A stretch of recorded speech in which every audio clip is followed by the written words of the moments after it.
Barça 2009, Bayern 2020, maintenant Paris 25. Paris qui devient la 3e équipe à avoir 6 trophées en un an. Et Paris est la meilleure équipe, je vais vous expliquer pourquoi. Pourquoi Paris est la meilleure équipe?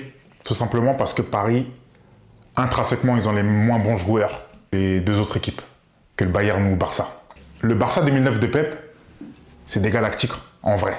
C'est des galactiques. Donc qu'ils atteignent ce niveau, c'est pas... Bien sûr, c'est extraordinaire, mais ils avaient le potentiel pour.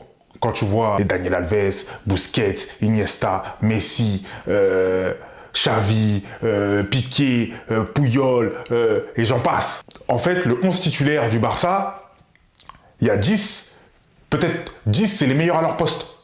De base, intrinsèquement, au niveau du talent. Mais quand on compare avec le PSG de Luis Enrique, les joueurs quand ils arrivent, aujourd'hui on peut dire qui est l'un des meilleurs joueurs à son poste à la base. Peut-être Hakimi, Marquinhos qui fait partie des meilleurs, et c'est tout. Et c'est tout. Donnarumma, jeune en devenir, Pacho, inconnu au bataillon, João Neves, pareil, Fabian Ruiz, personne n'en parle, il est au Napoli, on ne sait pas ce qu'il fait là-bas. Vitinha, erreur de casting en première ligue. Barcola, il ressort de 1 an de foot professionnel. Doué, il était à Rennes. Il y en a peut-être 4 maximum qui sont dans le top 3 à leur poste quand ils arrivent au PSG. Mais Luis Enrique a su optimiser leur talent, maximiser leur talent pour qu'ils arrivent à ce niveau-là. Et ça, c'est encore plus fort que le Barça de 2009 et le Bayern. C'est plus fort. Vous pouvez me dire ce que vous voulez, c'est plus fort. Ramener un Fabian Ruiz à ce niveau, c'est... Personne n'aurait cru.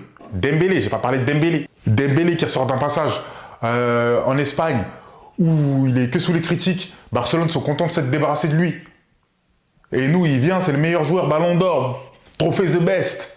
Vitinha. Qui aurait cru qu'il aurait atteint ce niveau? Neymar avait dit que c'était du recrutement de Ligue 2, ça. Pacho Nacho. Quelle trouvaille!